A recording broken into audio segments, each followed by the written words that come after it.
Holla ballers, what's going on? It's Preacher and I'm bringing you the Holy Priest. We're almost done with all the Mr. Pandaria beta, guys. That's right, there is only 5 to go by my count. A couple of rogue specs, a blood spec, and then the pandas. So 6 to go. That's okay. That's okay. They're all going to be done in the next couple of weeks. And this one was actually so enjoyable, I had to stand on a giant balloon. Fuck yeah, I did. This is the Holy Priest. I've been waiting to do this one. I really enjoyed myself. The gameplay was so fun. I actually ran a couple more extra dungeons afterwards just to enjoy myself. Straight up, I had so much fun on this one.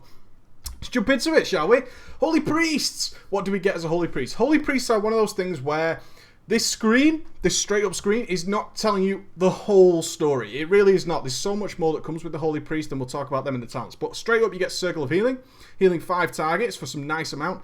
It only gives 1 chakra listing here, so I'm going to ignore that for now until we get to the talents. You get Flash Heal. You're going to get Lightwell. Now, this is one of the best changes of all time. Lightwell automatically heals people. How good is that? I can hear you rejoicing from around there. No longer do people have to click it. It works much in the same way as the Lightwells that we'll see in 5-man heroics, where one of the mobs drops a Lightwell on the floor and it starts sprinkling people with healing. That's how Lightwell works now. 15 charges or lasts for 3 minutes. Either way, you just plop it down. You stick it down, you got a little target. Boom, there goes your Lightwell. Bish! You can click it if you want to, but you can also just have it automatically go and heal people. Oh, happy day. Yeah, it's so fucking cool. No longer need to click it or anything like that. People will just get automatically healed. And we also pick up Divine Hymn. That's where Divine Hymn went. Divine Hymn is now in the Holy Spellbook. Fantastic stuff. So I want to talk about the extras those guys are getting. Go to the Spellbook. Yeah, let's go all the way to the end because this is where the extra stuff is. Spirit of Redemption, now passive. You don't need to take it, don't need to ask for it or anything like that. We all get Spirit of Redemption, cool as ice. Serendipity made it through the cut. When you heal with Binding Heal or Flash Heal, the cast time of your next Great Heal or Prayer of Healing is reduced by 20% and mana cost reduced by 10%, stacks up to 2 times. Fan dabby dozy. Rapid Renewal. You renew heals for an additional 15% and instantly heals the target for 15% of the total periodic effect. Yes! All just built in, rolled in. Haven't had to do anything. This is no glyphs or anything like that. We also pick up Meditation. Passively, 50% of our mana regen comes. Yeah. Our Mastery is still Echo of Light. It's not the best mastery in the world by any means. It really is not. It's just not the best mastery ever. But it's okay. It's not too bad. It's a little bit of free extra healing. I'm not going to talk about that yet because that's a talent. Evangelism we pick up free as well, increasing our damage when we do some Holy Fires and Smites and reducing their mana cost. That's cool. No problem with that. We don't tend to do a lot of damage as a Holy Priest, but we do have ways of helping with our damage we'll talk about later. Divine Fury still made it. Increased our hit chance to 15%. No longer a glyph or anything like that. It's all just rolled in. And Divine Focus, the pushback reduction by 70%. Other than that, not any new spells. We didn't get any new spells like Spirit Shell for the Disc Priest and all that kind of stuff. We didn't get any new spells at all, but what we got was a much cleaner, much more enjoyable experience. I found this so much fun. There was actually one change that I thought was particularly annoying, but then we'll talk about that soon enough. Let's jump into the talents. So at level 15 you get some sort of CC, not particularly great for a Holy Priest who's rolling in 5-mans. So I picked up Void Tendrils because, yeah, it can be a little bit helpful in 5-mans if things go wrong. That's okay. But there's Siphons, so it's fear everything. I don't want that in a 5-man. And there's Dominate Mind. I'm very rarely going to use that. I like just straight up healing. I never liked mind controlling mobs ever. Things tend to go wrong when people mind control mobs or people tend to use it incorrectly. Never particularly liked it. At level 30 we get some sort of movement speed increase for other people. I like the focus on other people. I really do enjoy it because it works on us as well, but we get some other utility that we can add to everybody else. So we had Phantasm. When we fade, you remove all movement impairing effects to yourself and become untargetable by ranged attacks. Beautiful PvP talent right there. Angelic Feather that we could drop on the floor and people can run over it and get a 60% movement speed increase. But of course, the one, the only, Body and Soul, so effing cool. When you cast Power Word Shield or Leap of Faith, you increase the target's movement speed by 60%. I was spamming this in 5-mans, and I love priests that do so too when I'm tanking. It's so good, and good priests in raids make so much advantage of Body and Soul, increasing people who may be slow a little bit. Anybody can be distracted when something's happening. Anybody can have that happen. A priest who's on the ball could really sort that out and give them speed increases, Leap of Faiths all the time. Leap of Faith is one of the most underappreciated utility spells ever. I saved so many people in pugs on things like Atramedes, where he's doing all this sound stuff and spinning in circles. People who are slightly low, I had Body and Soul going, I had Leap of Faiths going. I had all sorts of crazy stuff going to help them out. And when we've got Madness of Deathwing and we've got a couple of people who are a bit slow, we have the priest dragging them to the correct spot with corruptions and all that kind of stuff. Really so good. I love Body and Soul. And you 5-mans will go so much faster with this ability. At level 45, we get some sort of mana conservation ability. Mana conservation. So you have Power Word Solace, which is an ability that deals some damage and gives you 2% of your maximum mana back. Now, if it's a reasonable downtime phase, you might get a lot of advantage out of this, where you can just do some extra damage, some bursts, such as like when the boss becomes stunned and vulnerable. If you think of bosses like Cthulhu, bosses like that, where the bosses are like, oh, I'm stunned because you did some jazz all over the place, you dropped a giant King Kong turd on my face, I need a few minutes to recover, and then you can spam Power Word Solace. It's only a 1.3 second cast and returns a nice chunky maximum amount of mana. Really like that. Mindbender, we tried that out in the Discipline guide. If you've not seen that, check out the Discipline video. It's an improved version of Shadow Fiend that gives substantially more mana and deals a lot more damage. It's pretty cool. It's about twice as much, essentially. It almost gives you like a full mana bar. Very cool little ability. But I went with From Darkness Comes Light. I always wanted to try this out on the Disc Priest, so I thought I'd give it a go on the Holy Priest, and it was fantastic. It's, your Surge of Light is what you're really after. You have 15% chance when you smite, heal, flash heal, binding heal, or great heal to cause the next flash heal to become instant cast and free. Limit 2 charges. It's so cool. It is really cool. I was actually looking through how much heal I did with flash heal. This is through a whole dungeon. You can see it's critting there for about critical 21.4%, maximum hit was 35k, so I was getting some free 35k heals. Now I never once casted any heals, any flash heals on their own, never once, and I still got over 306,000 flash shield healing done with flash heal from Darkness Comes Light in a little 5-man. That is fantastic. Really nice, really cool. So if you need some instant cast spot heals, if someone just dips suddenly, From Darkness Comes Light comes there. For a more controlled approach, Power Word Solace or Mindbender might be better, but I really enjoy From Darkness Comes Light when it procs, and it can stack as well. It stacks twice, you get 2 charges of it, you can really throw out some big instant cast heals free of charge, saving you a ton of mana. At level 60 we get some sort of oh shit moment. You get Spectral Guise, your shadow blurs into the darkness, leaving your true form behind. As a shadow, you are stealthed, but remain in combat, so you can actually stealth as your priest. Angelic Bulwark, anytime, any damaging attack that brings you below 30% health, you get an absorption shield equal to 20% of your total health lasting 20 seconds. Very cool. I could have actually used this in the dungeon I ran. I died at some point and it was an unstoppable force almost. There was not much I could do about it. I got absolutely hammered. Angelic Bulwark would have saved my ass. Very cool. I rolled with Desperate Prayer. Out of instinct, really. Desperate Prayer, an instant heal for 30% of their total health. For them really bad, oh my god moments, Desperate Prayer has always come and sort of saved my ass. If it's looking after somebody else who can be in serious danger, let's say there's some ability that really hurts the tanks and they might need some instant serious saving. From Darkness Comes Light hasn't procced. Desperate Prayer is always there to save you. 30% of a tank's total health is really a lot.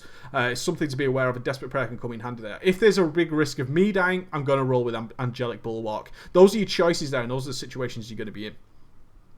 At level 75, we get some sort of abilities that help us a little bit with damage and that kind of stuff. So we had, after damaging or healing a target below 20% health, you deal 15% increased healing for 10 seconds. So if in emergency situations, let's say we've had that situation, we've needed to cast our Desperate Prayer, we're in, oh my god, we need to sort this tank out. Twist of Faith is going to come in really nicely and give us 15% extra healing on our next big heal.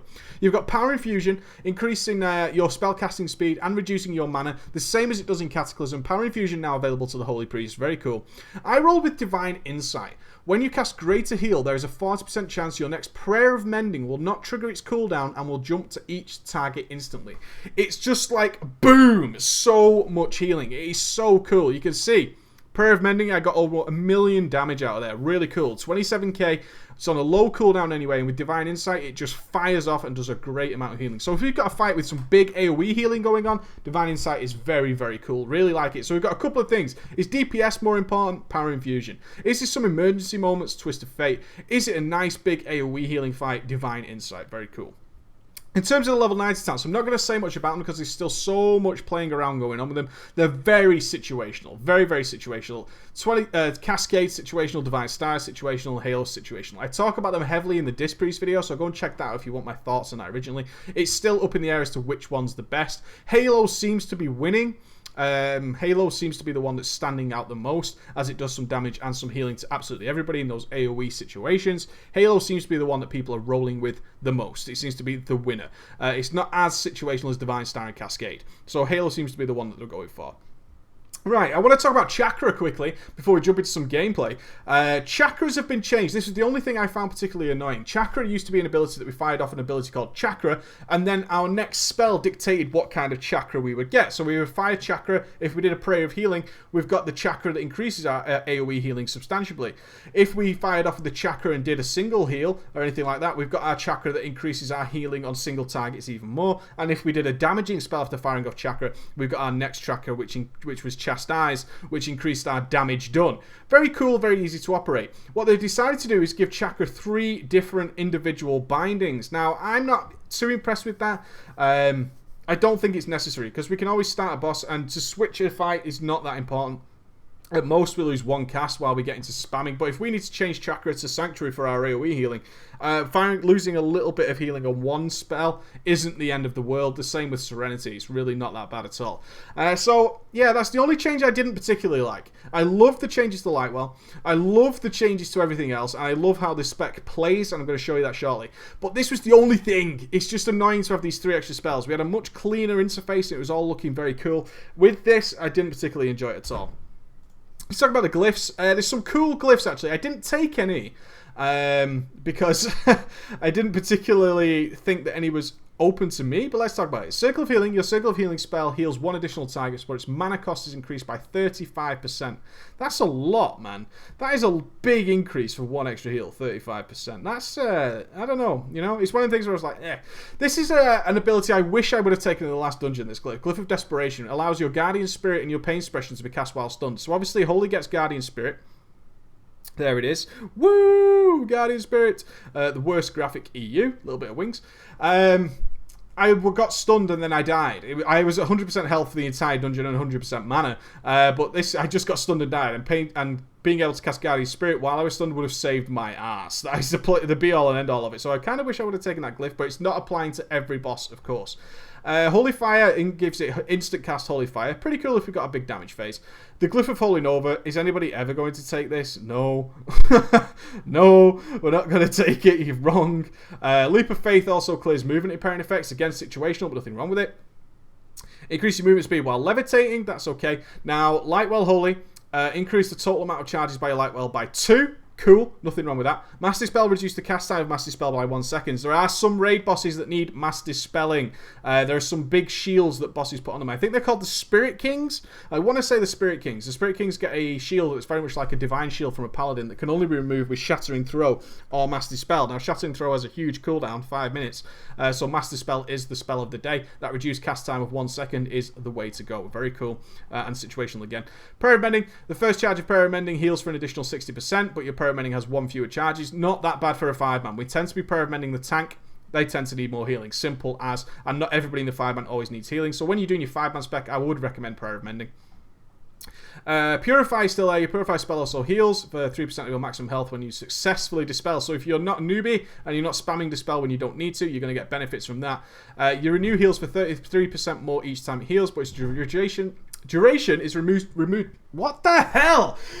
Let me start again. Glyph of Renew. Your Renew heals for 33% more each time it heals, but its duration is reduced by 3 seconds. That's not too bad if you're doing a lot of single target healing, because with Holy Word Chastise and stuff like that, you're going to be able to keep up Renew indefinitely anyway. You're not going to be worried about it. You're going to be spamming a lot of big single target heals. So very cool for single target healing. If you're dedicated to tank healing, you're going to have a good time with that. You really are.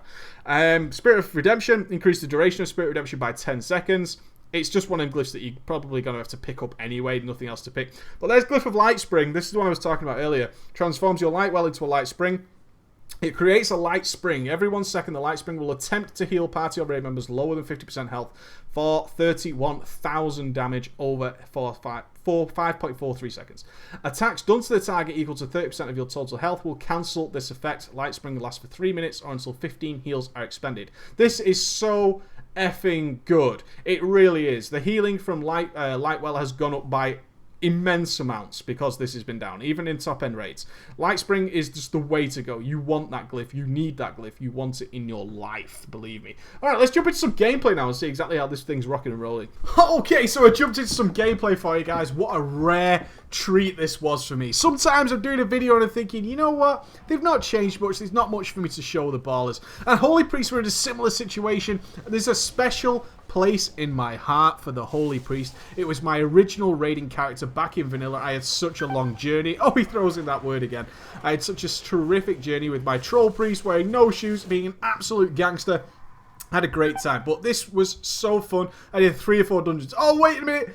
No, not the preacher. Headshot. Gotta throw in a little bit of fail. But I wanted to throw this in there because it's one of those things that makes the Holy Priest so cool is the toolbox. The toolbox. How many situations can we deal with as a Holy Priest? And the answer is a lot. Back in the discussion earlier in the video, I'm talking to you about, hey, you know what? There's a glyph here where I can cast things like Guardian Spirit and all that kind of stuff while stunned. But I don't think I need it for this 5-man.